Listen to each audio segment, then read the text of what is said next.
Bien, hermanos, vamos a ver nuestras Biblias. Primer libro de Samuel, capítulo 2, versículo 21. En este instante vamos a profundizar un poco más en esta parte de lo que es Elí.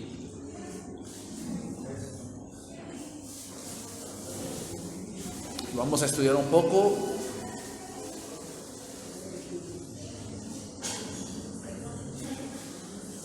cuando un ministro de Dios no ministra bien a Dios, es decir, el llamado que tenemos es muy grato, pero a la vez, hermanos, si no lo hacemos bien, vamos a terminar mal. Es muy grato el llamado, pero si no lo hacemos bien, vamos a terminar mal. A veces no vemos eso, le damos poca importancia, le decimos, no importa, yo lo hago de esta manera y si quieren, es más, yo siento que le hago un favor a Dios. No es cierto. Y entendamos eso, si no le hacemos bien las cosas, vamos a terminar mal. Entonces vamos a ver en este último tema, Elí, ceguera espiritual. Es trágico, hermanos, pero hoy se ve mucho eso. Yo lo viví antes de que la iglesia pues tomara otro rumbo. Vivíamos en un punto donde veíamos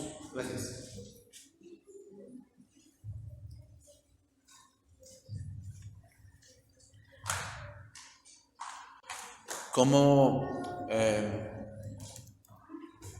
la gente no crecía hablando espiritualmente. Faltaba mucho estudio, faltaba mucha revelación de Dios.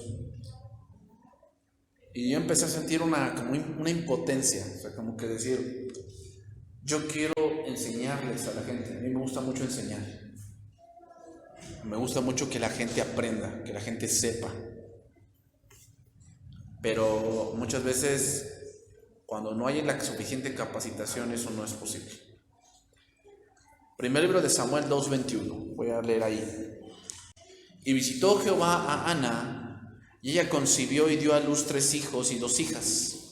El joven Samuel crecía delante de Jehová, pero Elí era muy viejo, y oía todo lo que sus hijos hacían con todo Israel, y cómo dormían con las mujeres que velaban a la puerta del tabernáculo de reunión. Y les dijo, ¿por qué hacéis cosas semejantes? Porque yo oigo de todo este pueblo vuestros malos procederes. No, hijos míos, porque no es buena fama la que yo oigo, pues hacéis pecar al pueblo de Jehová. Ceguera. Según el diccionario, ceguera significa falta del sentido de la vista. Puede ser completa o acentuada y afectar a un solo ojo o a dos ojos. También ceguera se dice que es una enfermedad que produce la pérdida de visión en uno o en los 2 ojos. Pero fíjate, esta definición es interesante. Se puede hablar de ceguera parcial cuando la persona tiene poca visión o distingue luces y sombras. O de ceguera total cuando el sujeto no ve absolutamente nada y no puede distinguir ninguna luz. Eso es ceguera hablando literalmente. Ahora te voy a explicar cómo es la ceguera espiritual. Sin duda uno de los sentidos más importantes del cuerpo humano es la vista. Creo que la vista, y de hecho si tú ves el cerebro, la vista ocupa el 60% de lo que es el cerebro. O sea, el cerebro, la mayor parte de lo que hace el cerebro es interpretar luces, tonalidades de luces. O sea, los colores son tonalidades de luz. ¿Ok? Nosotros ya las interpretamos, pero tu pupila entra luz de una manera y de otra como un prisma, y entonces empiezas a distinguir luces, amarillo, naranja, azul. Eso es como el tipo, lo que se ve como el arco iris. ¿Ok? Cristo lo dijo de esta manera. Juan capítulo 9, versículo 35. Dice, Juan 9:35. Oyó Jesús que le habían expulsado. Aquí el contexto es el ciego de nacimiento. Ese es el contexto. Dice, y hallándole le dijo, ¿crees tú en el Hijo de de Dios?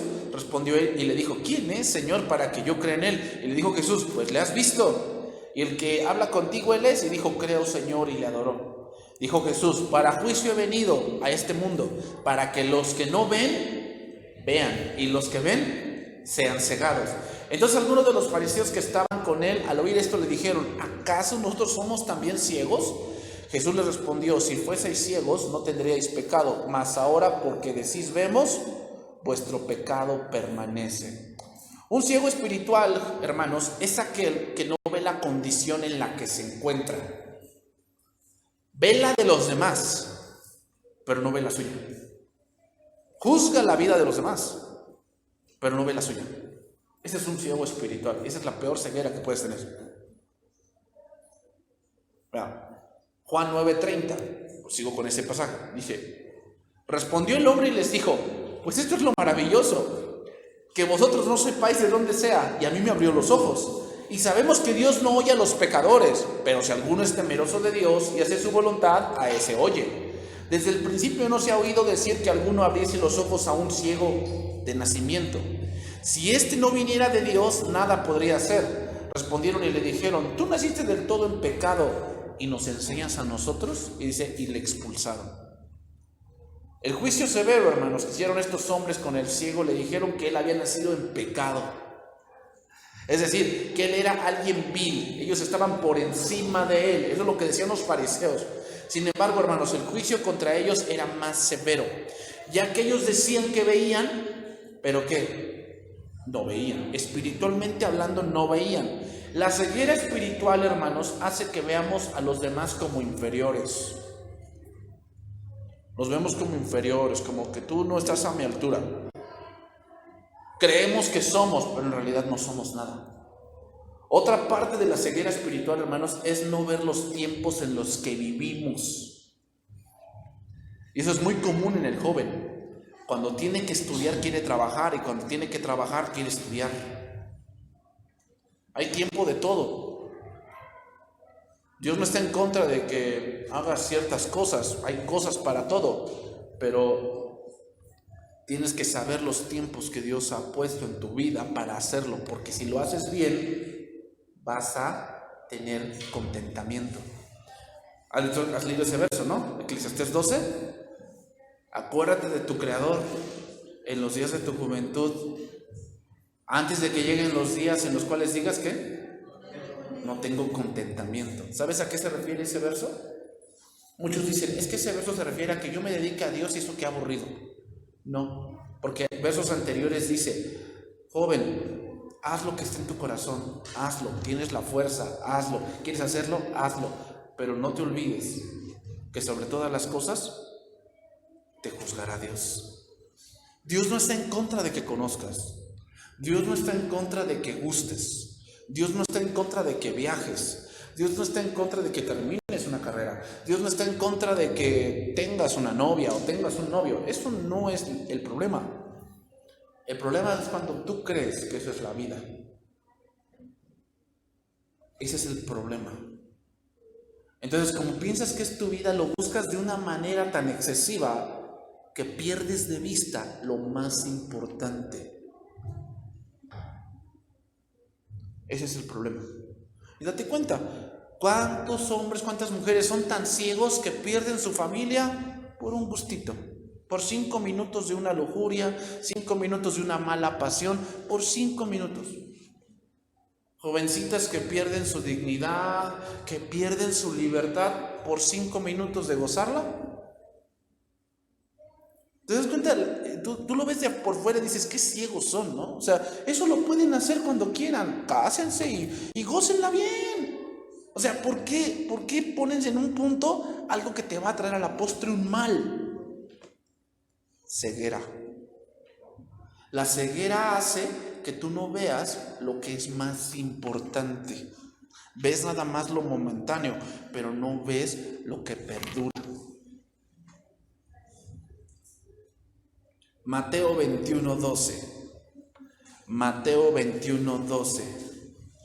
Fíjate lo que dice. Y entró Jesús en el templo de Dios y echó fuera a todos los que vendían y compraban en el templo, y volcó las mesas de los cambistas y las sillas de los que vendían palomas, y les dijo: escrito está, mi casa, casa de oración será llamada, mas vosotros lo habéis hecho cueva de ladrones. Y fíjate lo que dice el siguiente verso, 14. Y vinieron a él en el templo ciegos y cojos, y los sanó. Según el punto judío, un ciego no podía entrar al templo. ¿Te acuerdas de Pedro y Juan? Que iban a la oración. ¿Y a quién estaba en la puerta? Cojo. Un cojo. Estaba un cojo. ¿Sabes qué? Un cojo, alguien que tenía un defecto, estaba marginado a vivir de la limosna. No le esperaba otra cosa. ¿Cómo se había vuelto el templo? Un lugar donde solamente entraban los sanos, y los que de verdad necesitaban de Dios no podían entrar. ¿En qué se había vuelto, hermanos? Y créeme, en eso a veces se ha vuelto la iglesia. Se ha vuelto en un lugar donde solamente se acepta a quienes, a los que me caen bien, pero los demás no tienen entrada. Entonces, ¿qué pasó con los ciegos espirituales? Me voy a decir otro verso, Mateo 21:15. Pero los principales sacerdotes y los escribas, viendo las maravillas que hacía, y a los muchachos clamando en el templo diciendo: Hosana al hijo de David, se indignaron. Aquí la palabra indignarse significa como que se enojaron, como que dijeron: ¡ay, sacrilegio! ¿Te ha tocado ese tipo de personas de que, ay, eso no se hace aquí? O sea, ay, Dios perdónalo. Casi que sí es un ciego espiritual. Hermanos, en la iglesia debe haber orden. Dios no es Dios de confusión. Dios es Dios de orden. Pero siempre debe prevalecer la misericordia. ¿Debe haber orden en la iglesia? Sí. Te voy a poner un ejemplo. Imaginémonos que aquí hay un cojo y estamos alabando a Dios como ahorita estábamos alabando a Dios, y de repente Dios lo levanta. ¿Qué harías? Pues él empezaría a gritar. La verdad, él empezaría a gritar porque diría: gloria a Dios, Dios ya me sanó. Y le dice, imagínate que yo le dijera: cállate, porque debe prevalecer el orden aquí. Oye, Dios lo sanó. Dios lo sanó. O sea, sí debe haber orden, Eso es muy importante. Dios no es Dios de confusión, Dios es Dios de orden. Pero también la misericordia no debe ser apagada. ¿Qué es la misericordia?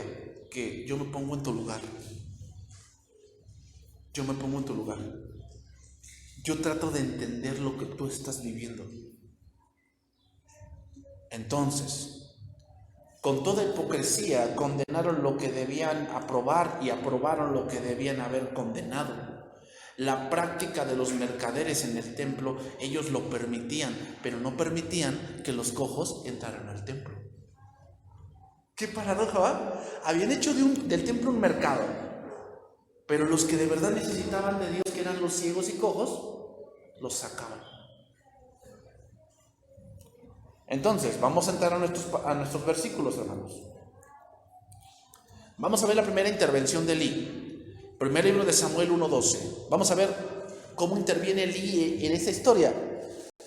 Dice ahí, mientras ella oraba, aquí habla de Ana. Primer libro de Samuel 1:12. Aquí habla de Ana, la mamá de Samuel. Mientras ella oraba largamente delante de Jehová, Elí estaba observando la boca de ella. O sea, haz de cuenta que estaba lo que era el tabernáculo, y ellos llegaban nada más hasta el altar. Y se ve que Elí estaba afuera y la veía de lejos. Y veía que ella oraba, pero oraba en silencio. No estaba emitiendo palabras, ella oraba en silencio. Entonces la vio de lejos y dice que Elí la tuvo por ebria. Versículo 13. A ver, pregunta: ¿por qué llegó a esa conclusión?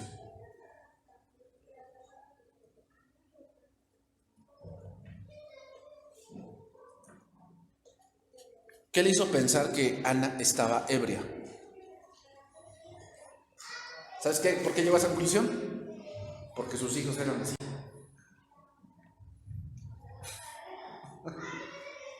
Los hijos eran borrachos. Entonces, tenía mucha experiencia en eso, pero no tenía experiencia en lo espiritual. Entonces le dijo Elí: ¿hasta cuándo estarás ebria? Digiere tu vino. Es decir, ponte en tus 5 sentidos, deja de estar ebria. Entonces Ana le respondió: no, Señor mío, yo soy una mujer atribulada de espíritu, no he bebido vino ni sidra, sino que he derramado mi alma delante de Jehová. No tengas a tu sierva por una mujer impía, porque por la magnitud de mis congosas y de mis aflicciones he hablado hasta ahora. Elí respondió y dijo: ve en paz, y el Dios de Israel te otorgue la petición que le has hecho. Y ella le dijo: halle tu sierva gracia delante de tus ojos. Y se fue la mujer por su camino y comió y no estuvo más triste. ¿Cómo era el punto espiritual de ese tiempo? Era de no ver las cosas que en verdad sucedían. Elí sacó una conclusión terrenal. El nombre Elí significa orgulloso, altivez, alejar, elevado. Eso significa Elí. Eso era lo que reinaba en ese momento: el orgullo, la altivez, la autosuficiencia, sentirse intocable, sentirse indispensable. Eso era lo que era Elí. Hermanos, qué gran paradoja. Por un lado estaba Ana humillada, estaba acongojada porque no tenía un hijo y quería un hijo para que sirviera a Dios, para que estuviese en la casa de Dios. Pero por otro lado vemos a Elí, un hombre que tenía 2 hijos, pero con su altivez y su orgullo y su autosuficiencia que lo estaba echando a perder. Esas son las dos paradojas, o sea, los dos extremos. Veamos la humildad de Ana. Elí la juzgó como impiedad, y la impiedad la juzgaba como mala fama. A sus hijos les decía: no, hijos, es que no es buena la fama que tienen. No les dijo: es que están pecando contra Dios. No les dijo eso, les dijo: no es buena la fama que tienen. Diré otras cosas de Elí antes de pasar a otros versos aquí. Elí era una persona del Antiguo Testamento con un problema muy moderno. El reconocimiento y el respeto que se ganó en público no se extendían a la manera en que manejaba sus asuntos en privado. Pudo haber sido un excelente sacerdote, pero fue un padre deficiente. Sus hijos trajeron aflicción y ruina. Elí carecía de 2 importantes cualidades necesarias para disciplinar a los hijos de una manera efectiva: firme determinación y acción correctiva. Le faltó eso a Elí. Elí respondía a las situaciones en vez de resolverlas, pero aún en su respuesta tendían a ser débiles. Dios señaló los errores de sus hijos, pero Elí hizo muy poco para corregirlos.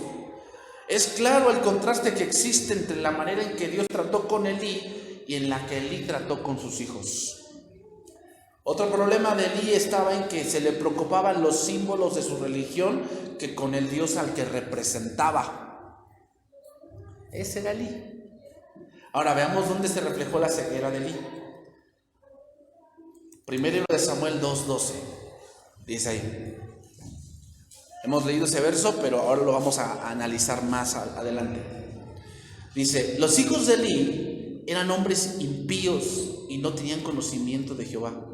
Mira, lo dice, lo voy a leer en palabra de Dios para todos. Ese verso está interesante. Dice: los hijos de Elí eran perversos y no les importaba Dios.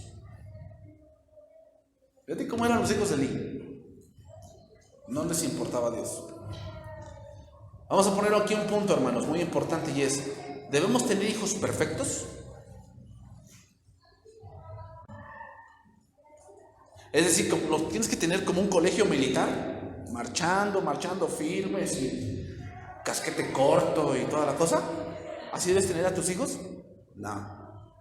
Hermanos, cuando entendamos que nuestros hijos son pecadores, que ellos también deben ser justificados, deben ser regenerados, deben ser santificados, debe ser renovada para que ellos caminen en rectitud, es cuando vas a entender que tus hijos requieren el Evangelio.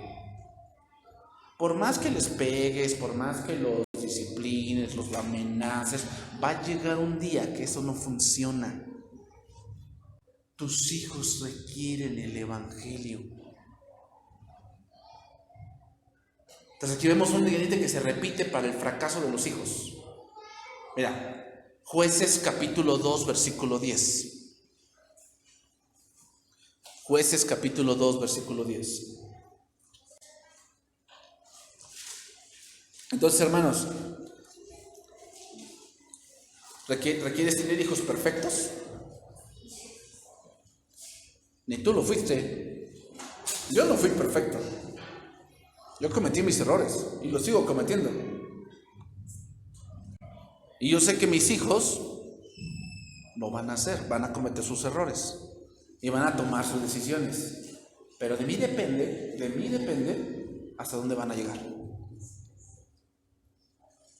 Muchos quieren que sus hijos se comporten bien aquí, pero lo único que hacen tus hijos aquí es reflejar lo que son en su casa. O sea, si tu hijo no tiene control en su casa, no esperas que aquí lo tenga. El control, para que tenga control aquí, es en tu casa. Para que respete a Dios, ¿quién le tiene que enseñar a respetar a Dios? Tú. ¿Quién le va a enseñar a orar por los alimentos, a ser agradecido? Tú. No esperes, a muchos decimos, por eso lo llevo a la escuela dominical, para que las maestras le enseñen quién es Dios. No. Quien le debe enseñar quién es Dios eres tú. Si tú no lo enseñas, vas a cosechar mal. Por eso dice la palabra en Proverbios, ¿no? El hijo consentido avergonzará a su madre. Y dice, el padre que engendra un necio, para su ruina lo engendra. Entonces, de ti va a depender cómo será tu hijo de grande. De ti va a depender. Hay mucho trabajo por hacer, hermanos. Por eso a veces yo también como que le he pensado, digo, si tener hijos o no, porque es una grande responsabilidad. De verdad, es grande la responsabilidad. No es solamente, pues tenemos un hijo y pues yo me dedico a trabajar y pues que tenga pañales y que tenga leche y que lo envíe a la escuela, lo envíe al kinder, lo envíe a la primaria. No es solamente eso, es formarle un carácter. Es formarle un carácter.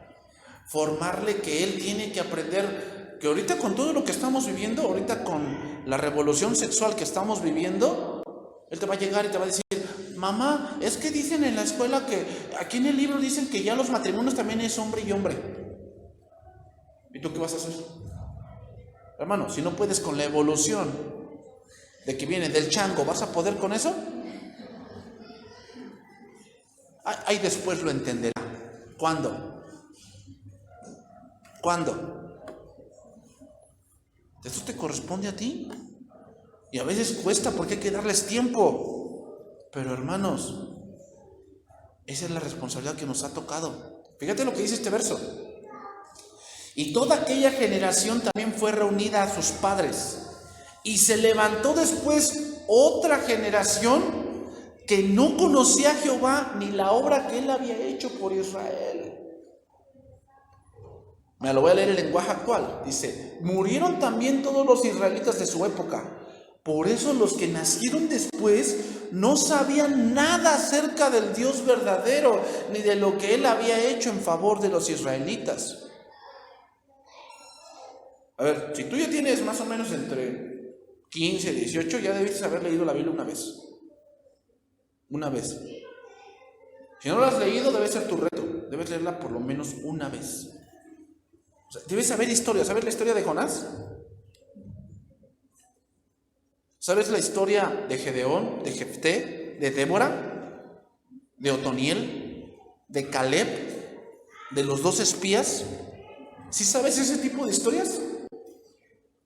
¿O sabes más de Calimán? Y de, ahorita que inició la de Cuna de Lobos. ¿Sabes más de eso? Debes de saber historias. Historias bíblicas, porque están escritas para ti. Para que tú no hagas lo que ellos hicieron, o sí hagas lo que ellos hicieron. Pero si no lo sabes, es triste decirlo, hermanos, pero allá en la iglesia, luego hay niños que tienen 10 años y no saben quién es David. Apenas sucedió algo, hermanos. Yo tuve una reunión con un ministro de alabanza. Él hacía cantos, hermanos, los escribía. Imagínate el gran talento que Dios le dio.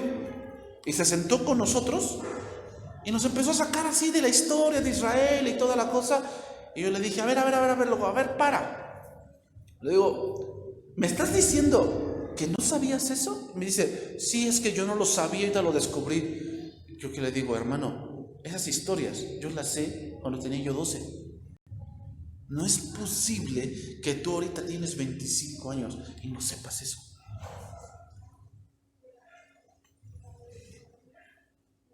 ¿Te das cuenta el mal que hace que no conozcas a Dios? El conocimiento viene por la observación y reflexión, hermanos, y también hace referencia a saber por experiencia. Es decir, esta generación jamás entendió quién era Dios, a qué iban al tabernáculo, a qué iban los sacrificios, y eso, hermanos, ¿saben qué va a provocar? Idolatría. Somos el hombre cuando no sabe bien quién es Dios, empieza a idolatrar otra cosa. Y eso es muy grave, porque los idólatras, Dios los aborrece. Hermanos, cuida tu corazón, no seas idólatra. Nunca idolatres a alguien, nunca. Una persona que Dios le reveló, qué bueno, qué bueno. Un grupo musical, qué bueno. ¿Te agrada? Está bien, pero hasta ahí.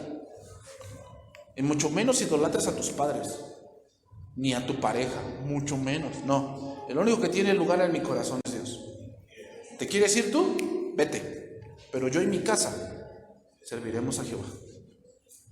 Pues es bien difícil, hermanos. En verdad es bien difícil porque luchas contra ti mismo. Entonces, ¿qué pasa cuando no conoces a Dios? Adoras otra cosa. Si no adoras a Dios, adoras otra cosa. ¿Cuál es? ¿Acaso no había más hombres como los hijos de Elí? Sí. O sea, ¿no había hombres perversos como los hijos de Elí en todo Israel? Sí. Pero el problema aquí es que ellos decían conocer a Dios cuando eran idólatras. Recordemos lo que dice Dios mismo en los 10 mandamientos. Yo soy Jehová tu Dios, no tendrás dioses ajenos delante de mí, no te harás imagen, no te inclinarás a ellas, ni las honrarás, porque yo soy Jehová tu Dios, fuerte, celoso. ¿Sabes lo que Dios es celoso? No es como tú, que no le hables a ella, y no le hables al otro, y allá, y acá. Dios no es así. Ese es un celo de la carne, ¿ok? Los celos de Dios, ¿sabes por qué los celos de Dios son justificados? Porque no hay nadie como Él. No hay nadie como Él. O sea, ¿cómo te atreves a cambiar a Dios por una persona de carne y hueso? Es ilógico. ¿Lo cambias a Dios por tu trabajo? O sea, hay un punto de comparación. Porque los celos del mundo se ponen de que, ay, es que ella es más bonita que yo y por eso no quiero que le hables, porque como ella es más bonita te puede ligar. No le hables a él porque él es un Don Juan. Y si le hablas, pues te puede ligar. Sientes como que inferioridad, ¿no? Y por eso tienes miedo. Pero en el punto de Dios no es, o sea, ¿en qué cosa sería Dios inferior? Por eso los celos de Dios son justificados. Entonces, cuando Dios ve que tú eres un idólatra y que te estás alejando de Él, Dios te va a disciplinar, Dios te puede jalar las orejas y decir, ¿a dónde vas, mijito? Tú eres mi hijo, y yo te salvé, y yo te compré. Así que aquí me estás. Dios se complace en hacer misericordia con todos aquellos que se arrepienten. Entonces sigue diciendo, versículo 12 del primer libro de Samuel. Los hijos de Elí eran hombres impíos y no tenían conocimiento de Dios. Mira, lo voy a leer en traducción viviente. Esto es interesante, dice. Ahora bien, los hijos de Elí eran unos sinvergüenzas. ¿Sabes quién es un sinvergüenza? Te lo voy a explicar según el diccionario. Según el diccionario. Un sinvergüenza es aquel que obra o habla sin conocimiento o respeto o con descaro. Es alguien que no tiene respeto, ¿no? Me ha tocado oír hijos de que dicen a sus padres, oye tú, sí, sírveme de comer porque tengo hambre. ¿Perdón? Sí, oye tú, a su papá o a su mamá, oye tú, sí, sírveme, ¿a qué horas? Es un sinvergüenza. Fíjate, es una persona que se comporta de manera inmoral. Ese es un sinvergüenza. Un sinvergüenza es alguien que comete actos ilegales en provecho propio o que incurre en inmoralidades o faltas de ética. Nuevamente, el mismo error. Esos muchachos estaban en el tabernáculo, pero pensaban que eran indispensables. Y en ese momento, en ese pensamiento orgulloso, abusaban del pueblo. Los hijos de Elí no tenían ninguna experiencia personal del Señor, ni comunión con Él. Fíjate, la palabra impío es un hebraísmo que significa hijos de Belial. Básicamente, no eran cristianos. Estaban dentro de la iglesia, pero no eran cristianos. Unos hijos idólatras, hijos del diablo, sirviendo en la casa de Dios. Qué cosa más aborrecible.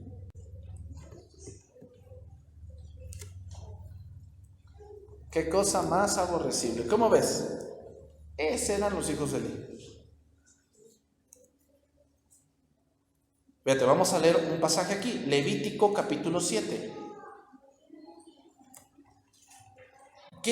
Voy a tocar este capítulo un poco porque quiero que entiendas, porque muchas veces leemos el capítulo y decía, es que sacaban carne. Entonces, ay, ¿qué tanto que sacaran carne? Es como si pues voy a las carnitas y le digo, oye, pues dame ese pedazo de allí, ¿no? Y pues el de carnicero pues hace lo que yo le digo porque le voy a pagar.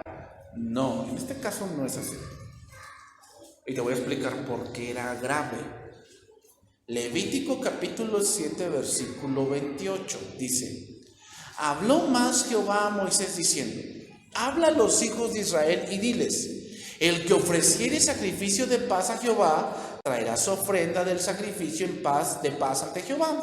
Sus manos traerán las ofrendas que se han de quemar ante Jehová, y traerá la grosura con el pecho para que sea mecido como sacrificio, mecido delante de Jehová. Y la grosura la hará arder el sacerdote en el altar, mas el pecho será de Aarón y de sus hijos. Ya estaba estipulado. La grosura, que era la parte más rica de la carne, la grosura era quemada primero, y después lo que sobraba, ¿a quién se le daba? A Aarón y a sus hijos. El que de los hijos de Aarón ofreciere la sangre de los sacrificios de paz y la grosura recibirá la espaldilla derecha como porción suya. Porque he tomado de los sacrificios de paz de los hijos de Israel el pecho que se muece y la espaldilla elevada en ofrenda, y lo he dado a Aarón, el sacerdote, y a sus hijos como estatuto perpetuo para los hijos de Israel. Entonces, Dios se ocupaba de sus sacerdotes. Ahí sale el punto de que el obrero es digno de su salario. Dios, en recompensa al oficio que hacían los sacerdotes, Dios les daba una porción para que comieran. Ellos también tienen que comer, tenían que vivir, ¿ok? Entonces, para que ellos vieran el gran amor de Dios a sus vidas y a sus familias, cuando recibían esto, de los que ofrendaban debían dar gracias a Dios por lo que Dios les había dado. Sin embargo, los hijos de Elí no eran agradecidos, eran personas que creían que se lo merecían y hacían violencia con el pueblo. Hermanos, hacer violencia para Dios es algo, no es solo golpear, es cuando alguien no cumple con el trabajo que Dios le ha encomendado y aún así exige que le den.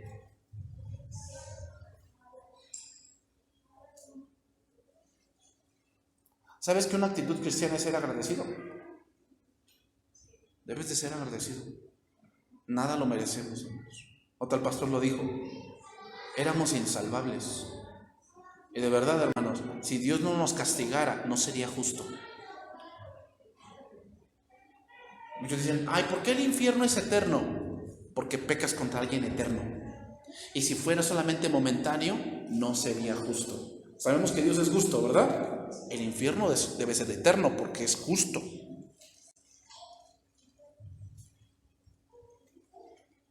Entonces continúa allí, primer libro de Samuel 2:13, para que estudiemos esa parte de qué hacían los hijos de Elí. Era costumbre de los sacerdotes con el pueblo que cuando alguno ofrecía sacrificio, venía el criado del sacerdote mientras se cocía la carne, trayendo en su mano un garfio de 3 dientes, y lo metía en el perol, en la olla o en el caldero o en la marmita, y todo lo que sacaba el garfio, el sacerdote lo tomaba para sí. De esta manera hacían con todo israelita que venía a Silo. Fíjate, lo voy a leer en traducción viviente esos 2 versos. Ni a sus obligaciones sacerdotales. Cada vez que alguien venía y ofrecía un sacrificio, los hijos de Eli enviaban un sirviente con un tenedor grande de 3 dientes, un tenedor, mientras la carne del animal sacrificado aún se cocía.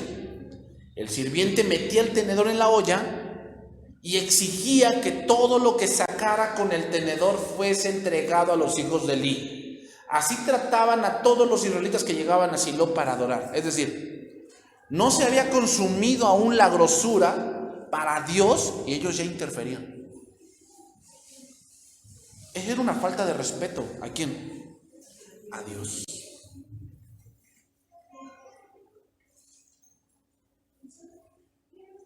Dice, sigue diciendo versículo 15, sigo en traducción viviente.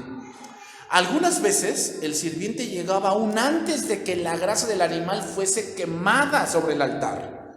Exigía carne cruda antes de que hubiese sido cocida para poder asarla. Si el hombre que ofrecía el sacrificio respondía, toma lo que quieras, pero solo después de quemarse la grasa, el sirviente insistía y le decía, no, dámela ahora o la tomaré por la fuerza.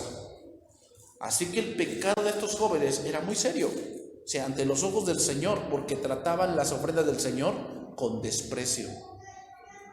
¿Cómo las veían? Con desprecio. Entonces, lo que Dios nos marca es que estos hombres dentro de ellos menospreciaban las cosas de Dios. Es decir, las tenían en poco, se burlaban de ellas. Y tanto era así que lo hacían a su manera. Una vez, hermanos, a mí me tocó ver a un joven en mi misma casa. Ahí en su casa de ustedes, ahí oramos en la noche, como familia, oramos en la noche. Entonces, también han estado con nosotros varias personas, viviendo con nosotros. Ahorita ya no, yo digo que ya pasamos esa etapa, pero era un joven como de unos 18 años. Y estábamos orando en familia. Y entonces este hombre así le llegó un mensaje al celular. Y así, o en plena oración, no te miento, en plena oración, sacó su celular y respondió el mensaje. Y estaba orando mi papá. Y él así, orando, respondió el mensaje. Y yo lo vi. No, y no te imaginas cómo algo en mí como que hirvió. Sí. Y entonces terminó la oración. Y yo le dije, ¿qué te pasa? ¿Por qué haces eso que haces? Mi papá está orando. Y no por mi padre, sino por mi Dios. Mi Dios le estamos orando a mi Dios. Dice, es que era importante. ¿Qué más importante que mi Dios? Ay, es que tú no entiendes. Le digo, no, el que no entiende eres tú. Y aquí en esta casa se adora a Dios. ¿No quieres? Vete. Pero a mi Dios lo respetas. Si quieres. Si no, vete. Terminó yéndose. Por eso. Echando pestes de mí, ¿no? Que yo me creo mucho y cosas así. Pero hermanos, debes ser celoso con Dios. En verdad. Celoso. O sea, te debe indignar que alguien haga burla de Dios. Te debe indignar. O sea, si te indigna que hablen mal de tus papás, está bien. Pero imagínate de tu Dios. Que pisoteen no, o sea, si están en tu casa y tú estás orando, respeta. Ese es mi Dios. Si tu Dios no es ese, pues está bien. Pero allá afuera. Por eso dice eso Pablo cuando dice a ese hombre que tenía la mujer de su padre, ves que le dijo, entréguenlo a Satanás, es decir, sáquenlo. ¿Sabes por qué? Porque los que viven así viven allá afuera. Aquí no. Aquí procuramos tener una vida que agrade a Dios. Los que no agradan a Dios están allá afuera, vete allá afuera. Pero hermanos, eso a veces nos falta, tener ese celo por Dios. Otra vez a mí me tocó en la iglesia. Ya sabes cómo son los jóvenes. Los jóvenes cuando andan en rebeldía, quieren hacer de las suyas. Lo caché escuchando música en plena alabanza. O sea, estaba en la alabanza y él con sus audífonos. Y que le digo, así que, ya sabes, como los policías, que lo toco. Y se me queda mirando y luego, porque tenía esos audífonos inalámbricos, entonces no se veía el cable, no se veía el cable. Entonces le digo, ¿por qué haces eso? ¿Por qué le faltas el respeto a Dios? Dice, pues yo no creo. Luego, eso a mí no me importa.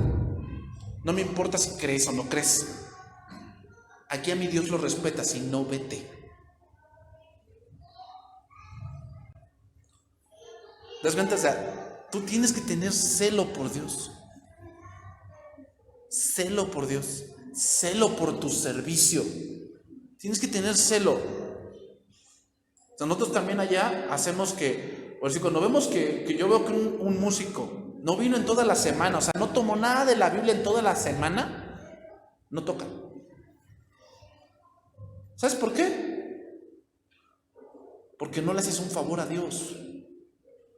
La adoración no es cuando cantas, es con tu vida. Y si no puedes sentarte a escuchar, ¿qué puedes ofrecerle a Dios? Entonces, ay no, qué severos, como si de veras, ay, si yo sí sé de Dios, digo, pero no has venido a recibir. ¿Cómo puedes llenar un vaso si no estás lleno tú? Te tienes que tener celo por Dios, hermano, celo por Dios. La ley ordenaba, hermanos, que la grosura del animal dado en sacrificio tenía que ser quemada sobre el altar para el Señor. En contraste, los hijos de Eli exigían que los sacerdotes o que los adoradores les dieran carne cruda, incluyendo la grasa. Es decir, decían, primero soy yo, luego yo y el último soy yo. ¿Cuántos hoy en día piensan así? Diciendo, ay sí Dios, pero yo no hago esto, nadie me va a dar. Si yo no hago esto, nadie me va a dar. ¿Cómo se llamaban? Ofni y Fines. Bueno, te voy a decir qué significa, porque los nombres, su significado nos dice cómo eran ellos. Primer nombre, Ofni, significa pugilista. Pugilista. ¿Quién es un pugilista? Bueno, es alguien que organiza los combates de boxeo. Ese es un pugilista. Alguien que organiza, o sea, que dice, yo tengo a mi campeón, quiero enfrentarlo con el tuyo. Ese es un pugilista. Hace referencia, hermanos, a hambre. Y Fines significa boca de serpiente. Esto es interesante. Lo que nos deja ver es que los nombres se mencionan juntos, y esto nos quiere decir o dar a entender que uno planeaba y el otro hablaba. De Ofni y Fines. Ofni era el que decía, ¿y si hacemos esto? Y Fines era el que actuaba, el que lo hacía. Entonces, ¿a quién se le ocurrió decir, ay, Fines, se me antoja un taquito de grasita, ¿cómo ves? Entonces Fines decía, siervo, tráenos grasita. No, pues ¿de quién? Dice, mira, ya viene a ofrecer, dile que te dé grasa. No, y si me dice que no importa, dile que yo se lo exijo. Ese es el cuadro. Pues hermanos, los hombres no son tontos, ya que para lo malo se pintan solos. Saben hacer lo malo, sabemos hacer lo malo. Eso nadie nos lo enseñó, lo traemos. Son inteligentes para mentir, para actuar, para aparentar. Eso lo trata de utilizar contigo. Y si pueden dominarte, lo harán. Por eso su naturaleza es primero yo. Y eso había hecho con Elí. Sigue diciendo, versículo 17. Era pues muy grande delante de Jehová el pecado de los jóvenes, porque los hombres menospreciaban las ofrendas de Jehová. Pregunta, ¿por qué algo se trata con menosprecio? Porque no te importa. No te importa. ¿Te acuerdas de ese pasaje? Pero tengo contra ti que has dejado tu primer amor, menosprecio. No te importa. El servicio sin amor a Dios es algo muy serio, porque si no amas a Dios, amas algo más. Si no amas a Dios, amas algo más. Veamos la intervención de Elí, para ir yéndonos por la parte final. Primer libro de Samuel 2:22. Pero Elí era muy viejo y oía todo lo que sus hijos hacían con todo Israel y cómo dormían con las mujeres que velaban a la puerta del tabernáculo de reunión.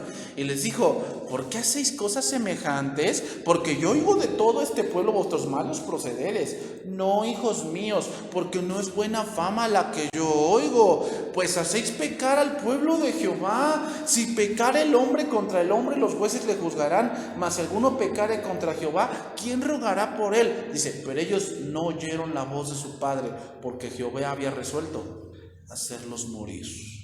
Oh, ese verso es muy fuerte. Ese verso es muy fuerte, hermanos. Aquí se cumplió algo, hermanos. Árbol que nace torcido, jamás su rama endereza. ¿Era el momento de enderezarlos? Ya no. Ya eran grandes. Ese tiempo se había ido. Ceguera espiritual, hermanos. Quiso enderezarlos cuando no era el tiempo. Quiso educarlos cuando ya no era el tiempo. Se le fue el tiempo a Elí. Ceguera espiritual. ¿Por qué? Cuando él tuvo el tiempo de educarlos, no se educó. Quiso educarlos ahorita, ya no. Lo voy a leer en palabra de Dios para todos, ese verso. Elí era muy anciano y con frecuencia oía todas las cosas que sus hijos le hacían a los israelitas en Silo, y también que sus hijos se acostaban con las mujeres que servían en la entrada de la carpa de reunión. Y le dijo a sus hijos: el pueblo me cuenta todo el mal que ustedes hacen. ¿Por qué actúan así? O sea, los desconozco. Y tú ya sabes, hermanos, tú ya sabes, para los papás, sus hijos son lo mejor. Habrán caído 10 veces en la cárcel, pero son bien buenos, ¿no? Nunca dejarán de ser sus hijos, es verdad. Pero no te dejes cegar por eso. O sea, muchas veces nos enceguecemos por el amor, pero ese es un amor enfermizo. Tú debes de ser realista. No te estoy diciendo que no ames a tus hijos, pero sé realista. Sé realista. O sea, ¿me vas a decir que si tu hijo está robando es bueno? Pero no, es que él no es un mal muchacho. Pues ve lo que está haciendo. No, pero es que juzgan muy feo. No te enceguezcas. No te enceguezcas, ve la realidad. Y si estás viendo la realidad, vas a hacer algo. Si no la ves, ¿qué dices? A mí me ha tocado ministrar madres solteras y yo veo un patrón mucho en ellas. ¿Sabes qué patrón tienen? Que un día se van a levantar de la cama y van a decir, y van a ver que toda su vida ya se arregló.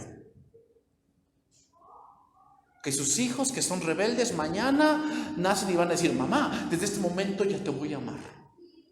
Eso no va a pasar.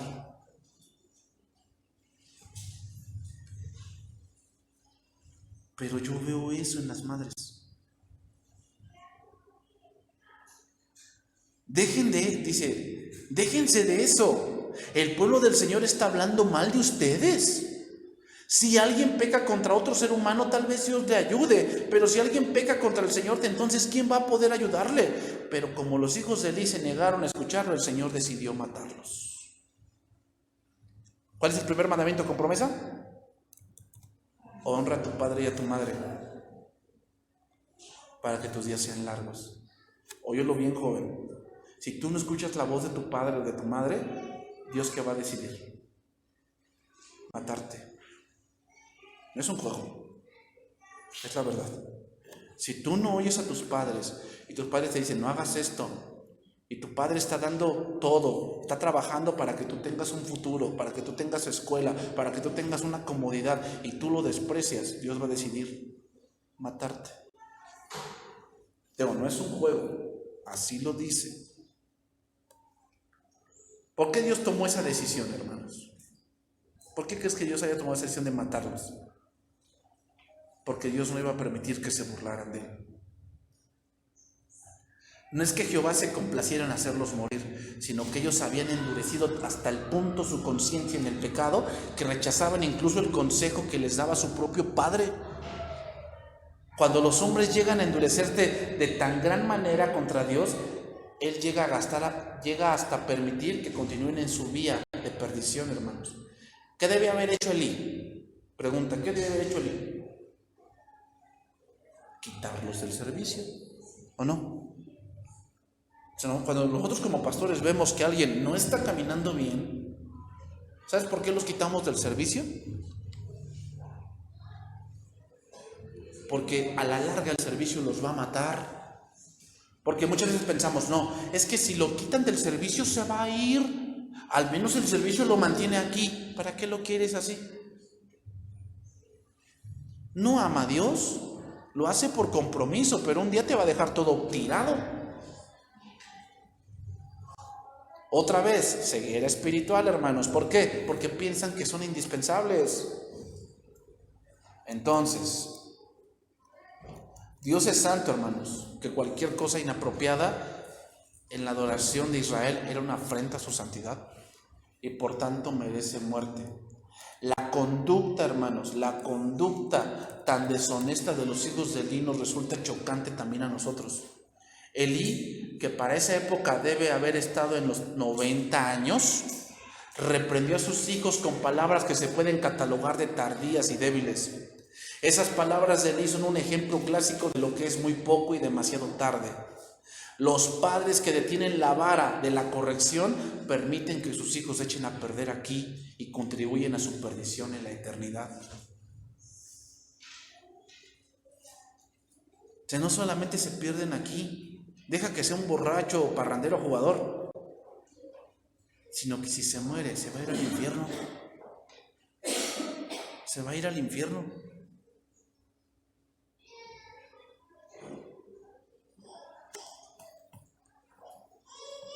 Voy a leer 2 pasajes más y con eso vamos a terminar. Levítico 10:1. Levítico 10:1.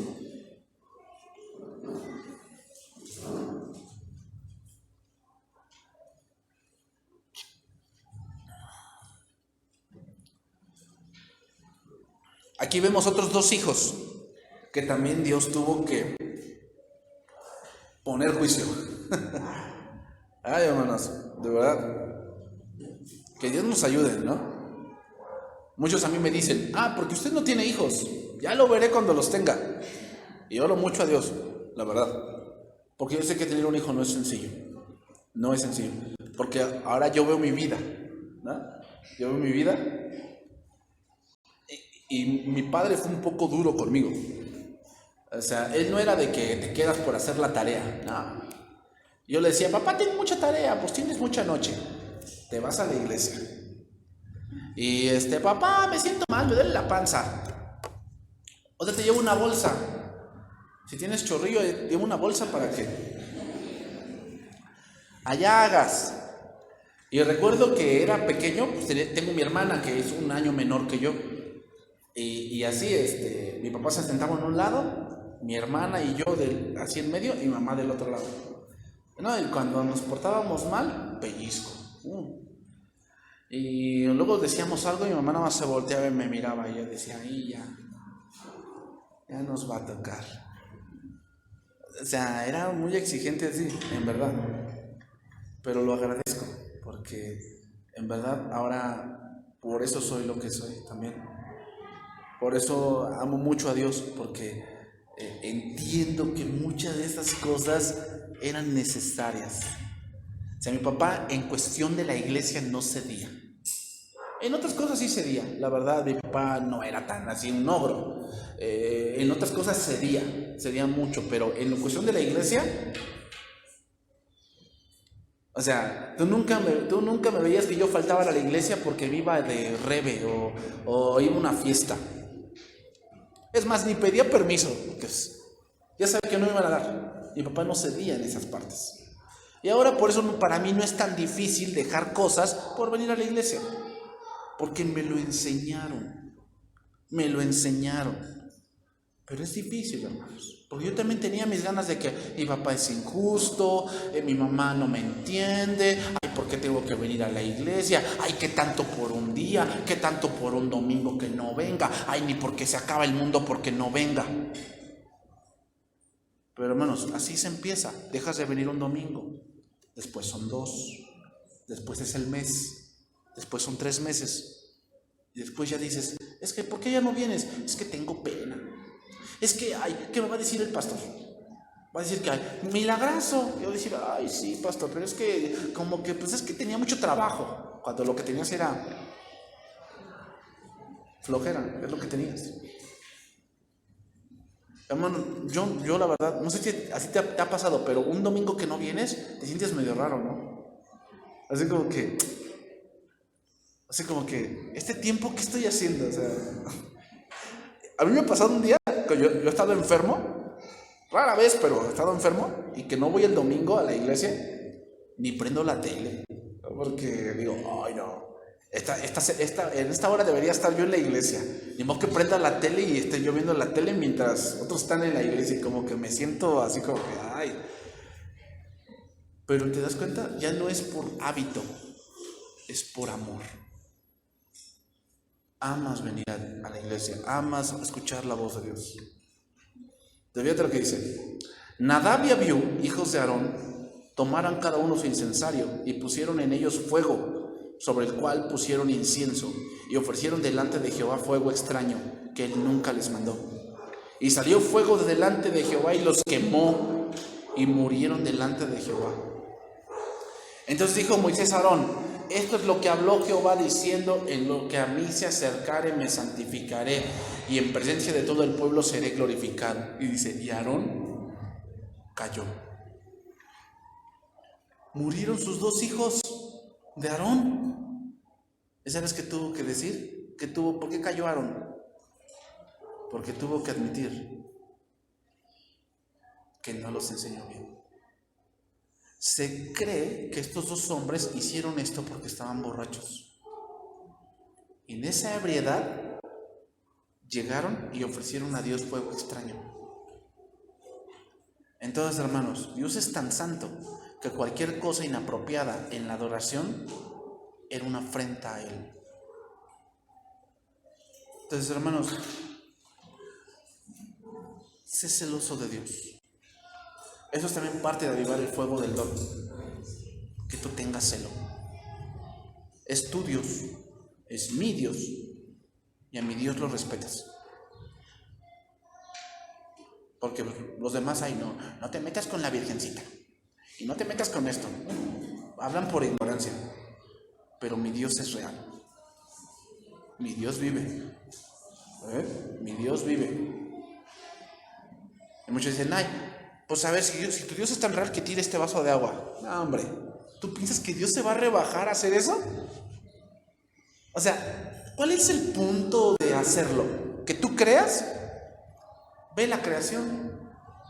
¿No dice eso Romanos 1? Porque todo lo que se lo conoce de Él, su eterno poder y deidad, se hace claramente divisible a través de la creación, de modo que no tienen excusa. O sea, ¿para qué Dios va a mover un vasito de agua? Mijito, ve la creación, ve cómo se mueve la tierra y tú no puedes hacer nada, ¿no? Tiembla y mamacita, Dios mío, perdónanos. Y tú quieres que te tire un vasito de agua. Por favor, no tientes a Dios. Ese es nuestro Dios, hermanos.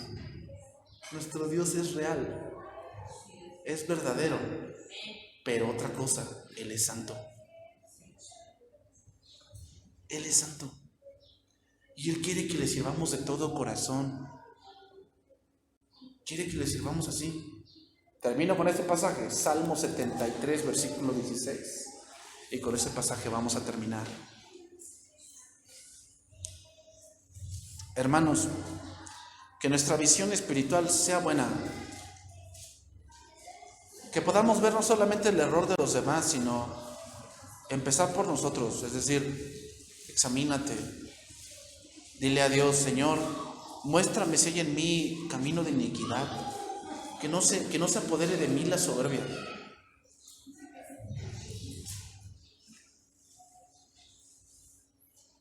Porque, hermanos, muchas veces nos podemos autoengañar diciendo yo estoy bien cuando no es cierto.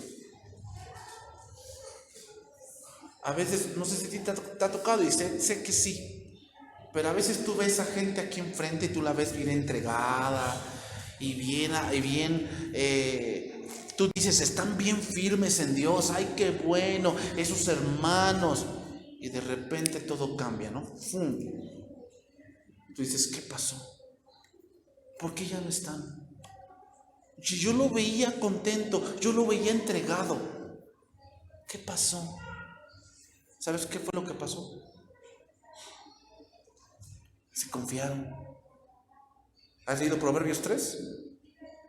Fíate de Jehová de todo tu corazón y no en tu propia prudencia. Reconócelo en todos tus caminos y Él hará derechas tus veredas. No seas sabio en tu propia opinión, sino teme a Jehová. No seas sabio en tu propia opinión, o sea, no te creas mucho. Y yo te decía en franco, yo lucho mucho con eso. ¿Por qué? Porque, gracias a Dios, yo he leído muchas cosas, pero eso no me hace mejor que tú. Pero a veces tendemos a confiar mucho en nosotros. De que no me pasa nada. No, pastor, no pasa nada. Yo lo tengo controlado. Y sí pasa. No, mamá, no te preocupes, mamá. Vas a ver que todo va a salir bien. Ay, mamá, no exageres. Tú me conoces. No confíes tanto en ti mismo. Eso fue lo que pasó con muchos que tú has visto. Que tú los veías bien firmes. Gente que te predicaba tal vez. Y que tú los veías así bien firmes, bien. Que no, este no deja a Dios. Y de repente, ¡pum! Confiaban mucho en sí mismos. Y cuando se dan cuenta se han metido en un fango que no pueden salir. No confíes mucho en ti mismo, confía en Dios. Confía en Dios. Que Dios te dé esa visión para saber qué puedes hacer hoy y qué puedes hacer mañana. Jóvenes, las cosas van a llegar. O sea, para todo hay un tiempo. Que tengas un trabajo, eso va a llegar. Que tengas un esposo o una esposa, eso va a llegar. No lo apresures, no lo adelantes. Confía en Dios, no lo adelantes. Eso va a llegar. Entonces, ¿cuál es tu anhelo? ¿Viajar? ¿Tener una casa también? ¿Un coche? ¿Tú piensas que Dios no te lo puede dar? Dios te lo puede dar, pero en su tiempo. Ahorita no estás listo, pero cuando lo estés, te lo van a dar. Yo recuerdo un hermano que, en serio, así pasó. Estaba allí. Yo tenía 13 años, 11. Y yo estaba ahí, estaba el hermano en mi casa. Y llegó un señor y le dice, señor, ¿qué dice su papá? Que aquí le manda esta camioneta. Ah, sí, ¿dónde está? Está el señor aquí enfrente, aquí están las llaves. En sus manos, no pagó nada. ¿Qué dice su papá? Que aquí le manda esta camioneta. Era una camioneta grande, era una camioneta gringa. Él no hizo nada, no fue una agencia, hizo. ¿Tú piensas que Dios no lo puede hacer? Oh, no limites a Dios. Dios puede hacer eso y más. Pero créelo, espera, sé paciente. Eso va a llegar. ¿Qué quieres? Tú dices, yo quiero tener un buen trabajo y ganar para apoyar a mis padres. Eso va a llegar. Prepárate. Eso Dios te lo va a dar un día. Pero cuando llegue ese día, disfrútalo. No lo hagas porque, ay, ni modo, ya viene un hijo. ¿Y ahora qué hacemos? Y no lo disfrutas. No lo disfrutas. Lo ves con pesar. Lo ves como con Tengo que trabajar a la de a fuerzas. No lo adelantes. Eso va a llegar. Eso va a llegar. Termino. Salmo 73, versículo 16. Cuando pensé para saber esto, fue duro trabajo para mí. Hasta que entrando en el santuario de Dios comprendí el fin de ellos. Ciertamente los has puesto en deslizaderos, en asolamientos los harás caer. Como han sido asolados de repente, perecieron, se consumieron de terrores. Como sueño del que despierta, así Señor, cuando despertares menospreciarás su apariencia. Se llenó de amargura mi alma y en mi corazón sentía punzadas. Tan torpe era yo que no entendía. Era como una bestia delante de ti. ¿Por qué dice eso el salmista?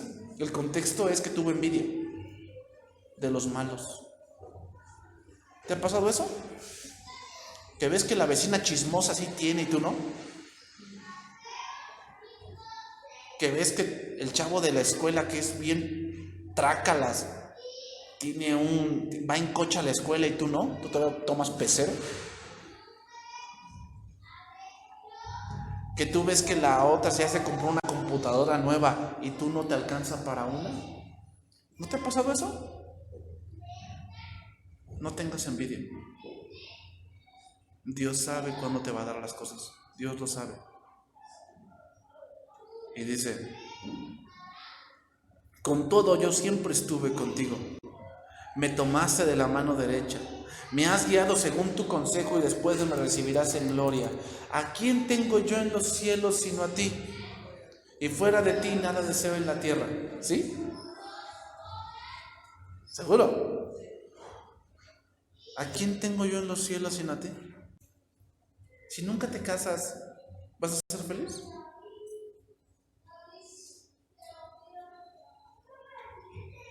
¿Vas a ser feliz o el casarte es del todo de tu vida que te vas a amargar?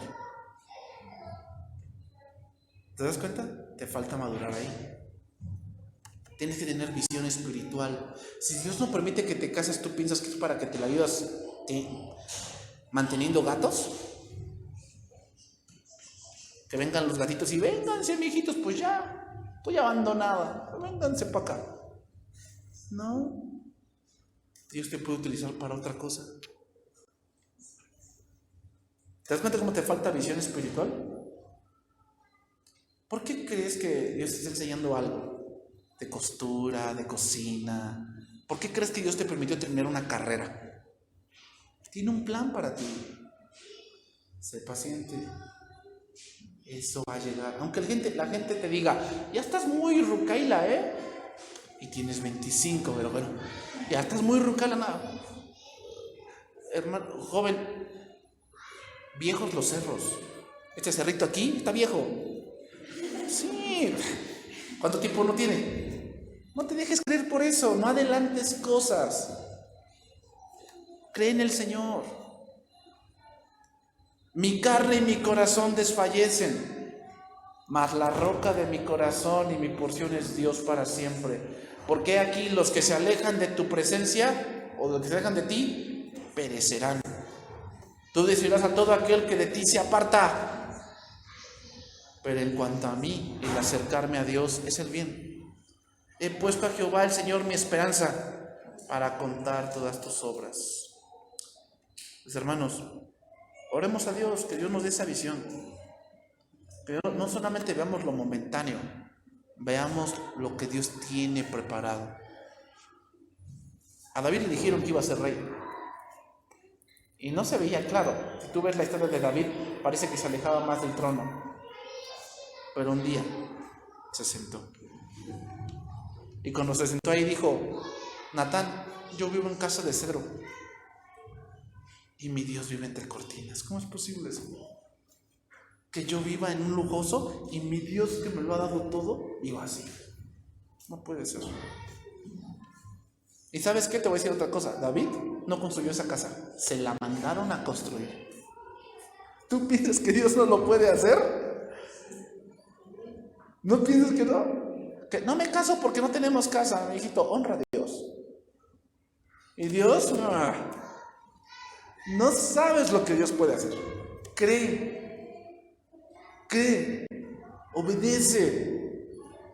Y no sabes lo que Dios puede hacer, en verdad. Vamos a orar, hermanos. Vamos a darle gracias a Dios.